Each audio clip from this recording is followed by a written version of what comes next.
krepšinio pasaulyje.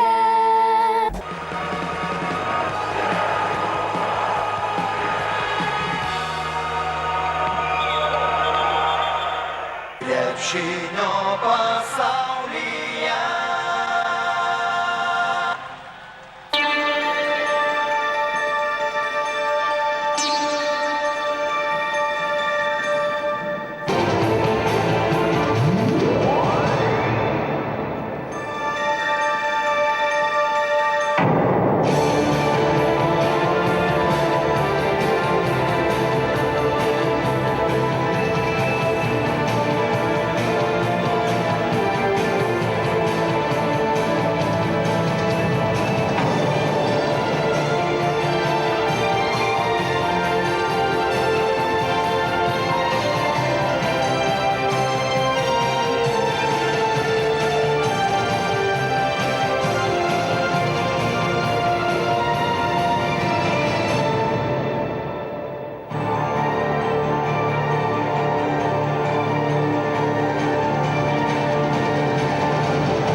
Vilniečių šokių grupė Amper Dance, kuri ruošiasi dalyvauti kitais metais Lietuvoje rengiamam Europos vyrų krepšinio čempionatui, paprastai koncertuoja salėje, šiltoje, gražioje. Už tai futbolą žaidžia bet kokiu oru, kaip ir gatvės krepšinį. Štai Vilniuje, pliaupiant Lietuvai, vyko Lietuvos krepšinio federacijos ir Sprite 3 metai iš eilės organizuojamas talento konkursas. Apie tai Justino Liaudinsko ir Delfi reportažas specialiai mūsų laidai.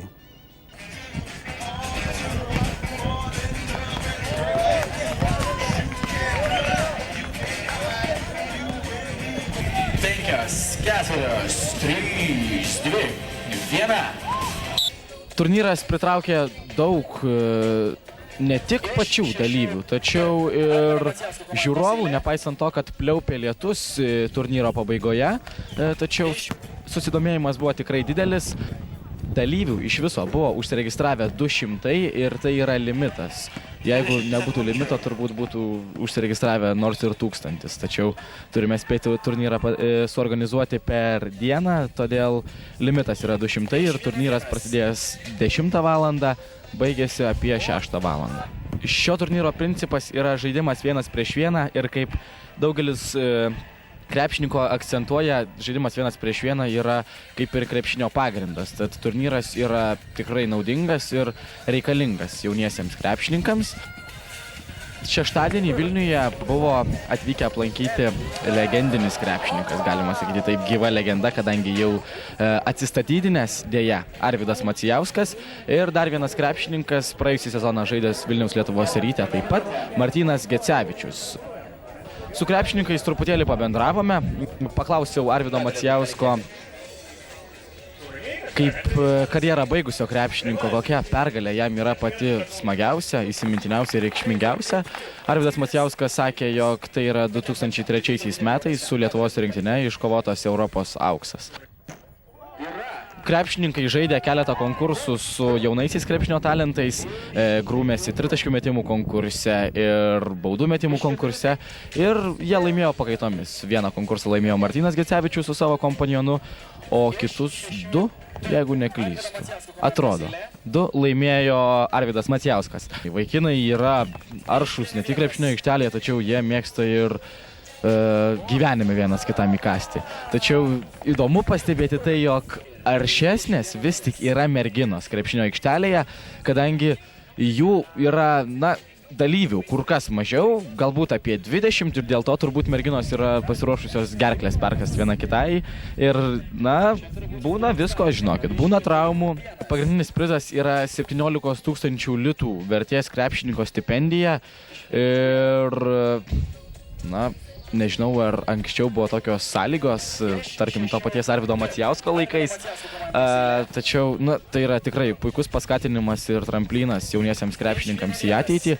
Taip pat kiekvienos amžiaus grupės nugalėtojas gauna kelialapį į Ispaniją, kartu su Lietuvos rinktine vykti į Ispaniją, kur vyrai vasarą žais parengiamasias rungtynes su JAF ir Ispanijos rinktinėmis. Jeigu neklystu. Taip, su JAF ir Ispanijos rinktinėmis. Madride.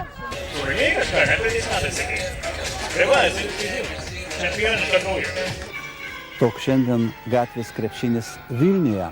O koks jisai buvo 1994 metais Kaune. Laidos krepšinio pasaulyje retro. Na, štai yra įdomi ir lengva ir tokia džiuginanti, kadangi jaučiu, kad žmonės nori tokių turnyrų, jų niekad nėra buvę ir jie maloniai parems mus kaip organizatorius to turnyro savo dalyvavimu. Noriu naudomis progą išreikšti padėką atleto klubo atstoviai Audrai Ginelevičienei ir visiems labai gerai pažįstamam, geriausiam turbūt Respublikos RLKL lygos teisėjui Kęstučiui Pilipauskui, kurie negaili savo laisvalaikio ir tikrai duoda daug jėgų, kad šis turnyras įvyktų ir sėkmingai būtų pravestas. Sulauksim labai daug ko populiarų tarp ir studentų, bet labiausia, kas va kiek aš skambučių sulaukiu, vaikai tie nuo 10-12 metų, kur neturi savęs išreikšti ir kur jų krepšinis prasideda ant asfalto gatvėje. Labai puiku, kad atsirado firmos, organizatorės, atsirado žmonės, kurie tiesiog organizuoja tokius tiesiog Europos masteliu organizuoja tokias varžybas. Įdomu tai, kad ne tik prieš 16 metų, bet ir šiandien tie patys du entuziastai Audra Ginelevičienė ir Kęstutis Pilipauskas jau visoje Lietuvoje organizuoja gatvės krepšinį. Būtent tokiame krepšinėje ir savo sportinį kelią pradeda daugelis būsimų Lietuvos krepšinio rinktinių narių. Su jais buvo ir Lietuvos 17-mečiai, kurie, vadovaujant kauniečiui Dariui Dikčiui, rengėsi Europos 17-mečio čempionatui Vokietijoje. Didžiausia yra problema, lyginant su 92 metais, tai kur dauguma jau žaidė LKL, pas mus dėja to nėra ir pagrindinis mūsų žaidėjas žaidė regioniniai lygoje. Aišku, Tomas Lekūnas žaidė nacionaliniai lygoje, Mockevičius vėl žaidė tik tai Plungės komandoje savo ir regioninėje. Taip kad čia galbūt ir yra problema, kad su vyrais trūksta tos patirties. Šiais metais yra sunkiau, kadangi du žaidėjai yra iš praeitų metų traumuoti. Tiek Ramašauskas, tiek Jogėla praeitais metais buvo vedanti žaidėjai, žaidė starto penketę, jų šiais metais nėra, taip kad stengsimės be jų, turėsim kaip komanda kompensuoti savo lyderių netektis. Su komanda dirbti man padeda asistentas Egidijus Ženevičius, Paulius Juodis, fizinio pasirengimo treneris Vitalijus Nikiforovas, gydytojas Petras Mikučionis. Žinant mūsų Lietuvos ekonominę situaciją, federacija tikrai sudarė mums neblogas sąlygas sportuoti. Pagrindas, galvoju, tas pats išliks ir Paulius Semaška, Mockevičius Mantas, Lekūnas Tomas, Rokas Narkevičius. Šitie žaidėjai, galvoju, ir bus mūsų pagrindas. Dar kai kuriems sunku tikrai įsivažiuoti, nes tos galbūt patirties jiems trūksta. Didžiausias, kokia yra problema, tikrai ir pasiruošę gan neblogai, bet viską tą patirtis daro. Visos pozicijos nusileidžia ūgių, tiek 5 numeris, tiek 1, 2, 3. Taip kad tikrai yra problema ir kova dėl kamulio. Didžiulė yra pas mus problema, nusileidžiam tikrai daug. Tai Lietuvos 17-mečių draugiškos rungtynės sporto halėje su Rusijos ir Jungtinių Amerikos valstijų rinktinėmis bus labai sunkius. Į turnyrą buvom išvažiavę į Lenkiją, žaidėm tikrai Lenkai šiuo metu Europoje labai tikrai stiprus yra ir tikrai labai stipri rinkinė, tiek ir amerikiečių, kiek iš nuogirdų esam girdėję, kad visus triuškina labai gera rinkinė ir patys amerikiečiai ją giria, kad sako, tokios rinkinės net nėra buvę pas mus, bet nežiūrint tai turėsim aikštelę įsiaiškinti.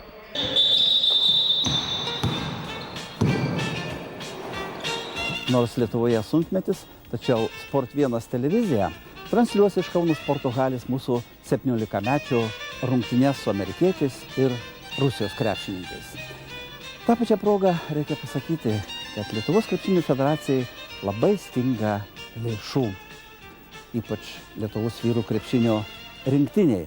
Tačiau, pasak LKF generalinio sekretoriaus Mindaugo Balčiūno, šitą problemą galima išspręsti. Ir visa tai yra mūsų Lietuvos Seimo rankose. Kartais iš tiesų trūksta galbūt visai nedaug geranoriškumo, tokio pozityvaus požiūrio, arba tiesiog kitų šalių praktikos analizės, kad tą pritaikyti Lietuvoje ir, sakyčiau, atsivertų tam tikros naujos finansavimo galimybės. Na, šiai dienai yra keičiamas įstatymas, lažybų įstatymas, taipogi paraleliai eina ir sportinio pokerio, ir komercinio pokerio įstatymai. Na, iš vienos pusės, aišku, tai yra galbūt jautrus socialinis dalykas ir aplamai tai jautrus socialiniai reiškiniai, bet iš kitos pusės pasaulinė praktika yra tokia, jog šios būtent sritis, tiek lažybininkai, tiek pokerio žaidėjai yra vieni didžiausių rėmėjų. Kaip žinome, tai ne tik tai krepšinį, ir futbole yra patys didžiausi mecenatai pačių galingiausių klubų. Tikrai noriu tikėti, kad artimiausių metų patekęs į Seimą šis įstatymas tikrai bus pozityviai tiesiog išanalizuotas ir priimtas, dėl to, kad tai tikrai atvertų naujas finansavimo galimybės, kaip minėjau, tiek krepšinio federacijai, tiek atskiriem klubam, kurie, galime atvirai pasakyti, šiandieną jaučia ir kenčia didelį nepriteklių.